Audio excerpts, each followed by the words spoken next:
Hello guys, welcome back to my channel. If you're new here, my name is Abra, and on this channel I share everything about cleaning, cooking, organizing and motherhood. If you haven't subscribed yet, please consider to do so, and let's stay connected.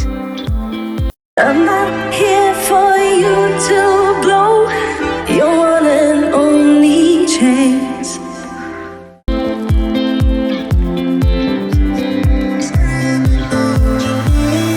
Hello guys, welcome back to the channel. Today I'm going to be sharing with you my secret to the perfect jollof rice that will make your family ask for more. So to get all the tips, make sure you watch till the end, and without wasting any time, let's get started. We're gonna need garlic salt, tomato paste, I have my frozen veggies, some fresh cut up carrots. I have a big onions here, plus fresh tomatoes and all these veggies. I have my sausages. I have anise,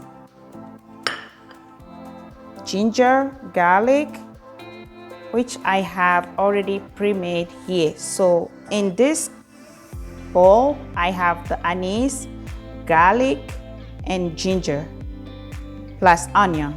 That's what I have in here already pre-made. I have Maggi cube that I'm going to use for my seasoning, and another one in the stew. I have salt to taste. We have 4 cups of rice here. We have about 3 pounds of beef meat here, and then I use organic coconut oil, which we have here. All right, I'm gonna go ahead and cut up my meat in smaller pieces, and then blend my tomatoes and onions that I'm gonna be using for the stew. So here I have 3 tomatoes, about medium-sized tomatoes, and 1 big onion.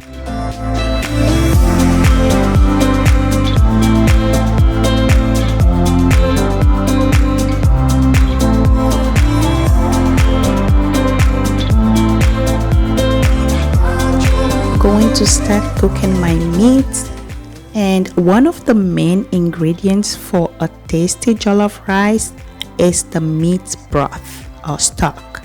So in order to get that, we're gonna have to make sure that this meat is well seasoned, so the meat broth can be tasty for a jollof rice. So here I'm using my blended ginger, garlic, anise seed here.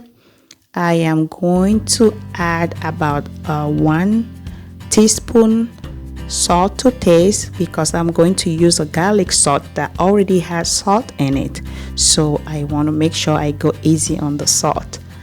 And then I'm gonna add 2 bay leaves, my Maggi cube, and then some onions.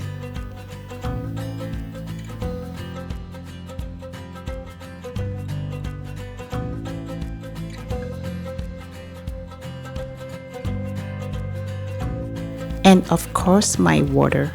So here I started with a 1/4 cup of water, but I ended up adding the rest, so I used 1 cup of water. So here because we're going to use this broth for the stew, you don't want to add too much water to water it down, but at the same time you want to add just enough to get that broth you're going to be using to make the stew.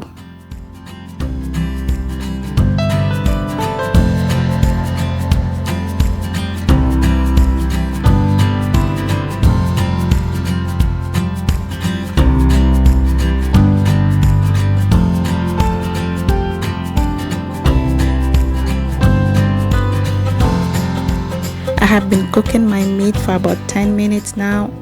As you can see, it's not done, so I'm gonna cover it back, give it another 10 to 15 minutes, and go cut up my sausages.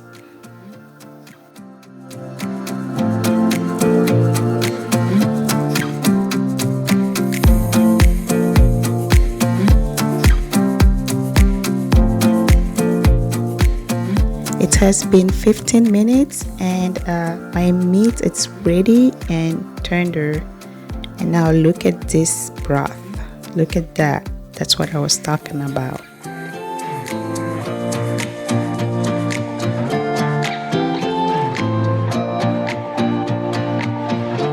Next step will be to fry the meat.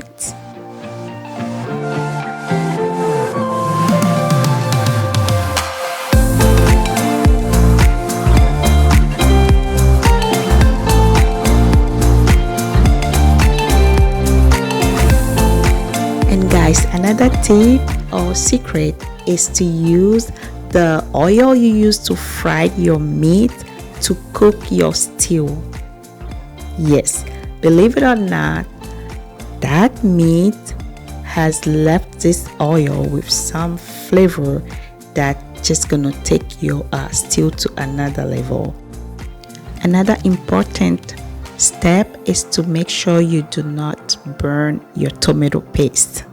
So as soon as you put it in the oil, make sure you start stirring it and cook it for about 5 minutes before you add your blended tomato.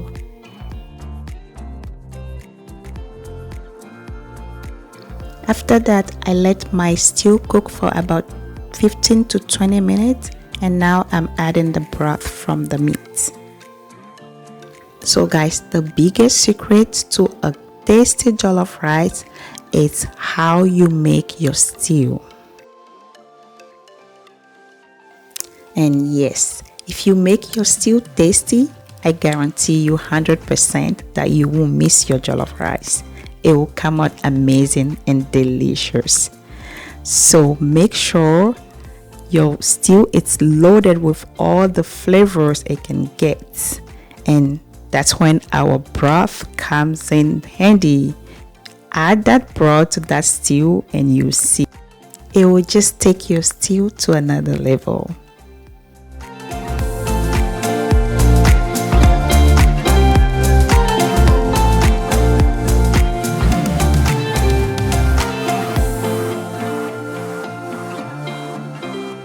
So guys, have you tried jollof rice before, or is this your first time hearing about it?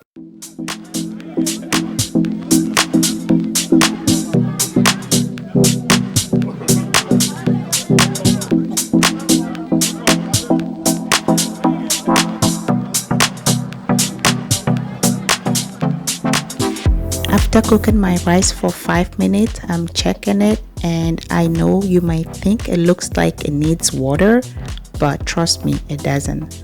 Jollof rice doesn't require a lot of water. All it needs is a steam.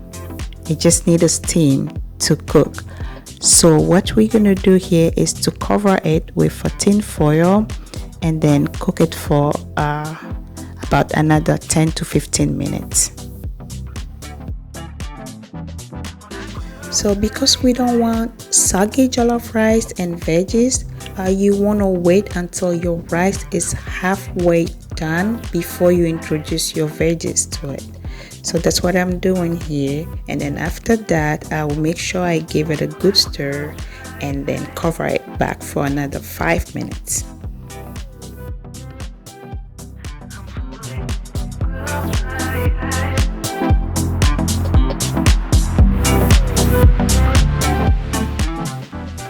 Another tip for a perfect jollof rice is to make sure to not use any other spoon rather than wooden spoon to stir your rice. Otherwise, you're gonna break your rice, and you do not want that.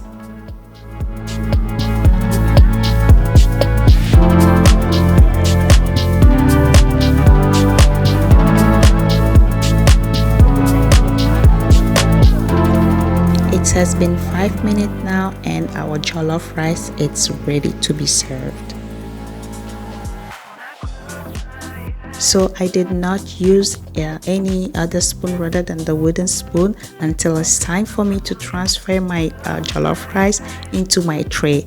That's when I use a different spoon, because it's just easier for me to transfer my rice with it.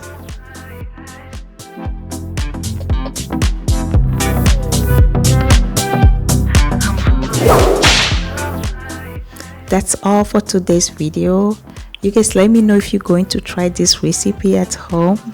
Thank you so much for watching, and I'll see you on my next video.